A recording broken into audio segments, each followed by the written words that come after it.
Hello students, ये 2025 JEE main का question है जो कि थर्ड ए ग्रुप का जो एनॉमलस बिहेवियर होता है प्रॉपर्टीज के ट्रेंड में, उससे रिलेटेड क्वेश्चन है। अगर आपने पढ़ा है पी ब्लॉक सीरियसली तो आपको पता होगा कि जो बोरोन फैमिली है, 3A फैमिली है, इसमें सबसे ज़्यादा एनॉमलस टाइप का ट्रेंड होता है प्रॉपर्टीज में।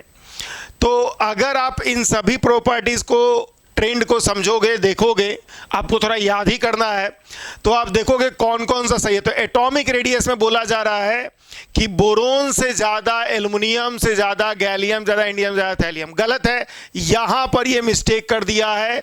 एक्चुअल में बोरोन से ज़्यादा गैलियम होता है, उसके बाद एल्युमिनियम होता है, उसके बाद इंडियम होता है, उसके बाद थैलियम होता है। तो यहाँ पर एटॉमिक रेडियस में यहाँ पर फॉल्ट किया हुआ है। आगे हम लोग बात करते हैं इलेक्ट्रोनिगेटिविटी का। तो इलेक्ट्रोनिगेटिविटी में देखिएगा सबसे ज़्यादा बोरोन का कर दिया गया और सबसे कम एल्युमिनियम का है, और बोरोन से कम इलेक्ट्रोनिगेटिविटी थैलियम का, उससे कम इंडियम का, उसके बाद गैलियम का, उसके बाद एल्युमिनियम का है। ये सही है। अगर आप इस तरह से लिखते हो तो बोरोन का सबसे ज़्यादा होता है, उसके बाद थैलियम का, उसके बाद इंडियम का, उसके बाद गैलियम का, उसके बाद एल्युमिनियम का। एल्युमिनियम का इलेक्ट्रोनिगेटिविटी सही में सबसे कम होता है और इसलिए बी ऑप्शन आपका यहाँ पर सही ऑप्शन है।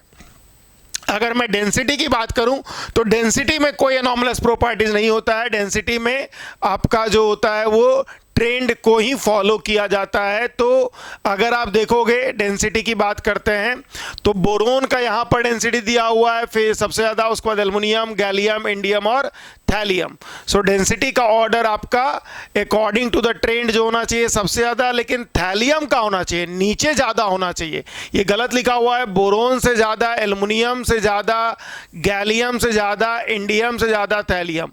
ट्रेंड में कोई एनॉमलस नहीं है, लेकिन डेंसिटी नीचे की तरफ बढ़ता है यहाँ पर। और फर्स्ट आयोनाइजेशन एंथैल्पी, इसमें भी बहुत एनॉमलस ट्रेंड होता है। बोरोन का सबसे ज़्यादा, उसके बाद थैलियम, उसके बाद गैलियम, उसके बाद एल्युमिनियम, उसके बाद इंडियम। आप समझ सकते हो ये पूरा अपोजिट टाइप का मतलब बिहेवियर है, और इसका कारण होता है poor shielding of DNA for orbital electrons. लेकिन अल्टीमेटली कारण जो भी हो आपको याद रखना पड़ेगा कि फर्स्ट आयोनाइजेशन एनर्जी का जो ट्रेंड है वो यही है। सबसे ज़्यादा बोरोन का, उसके बाद थैलियम, उसके बाद गैलियम, उसके बाद एल्युमिनियम और सबसे कम इंडियम का। So correct answer will be B and D only. तो 1 is the correct answer for this particular question. जितना भी आप ट्रेंड देखते हो पी ब्लॉक में, देखोगे कि थर्ड ए में बोरोन फैमिली में जो ट्रेंड है वो सबसे ज़्यादा एम्बिगुअस है, आगे पीछे ट्रेंड हो रहा है। तो थोड़ा आपको याद करना होगा, तभी जाके ये क्वेश्चन बनेगा।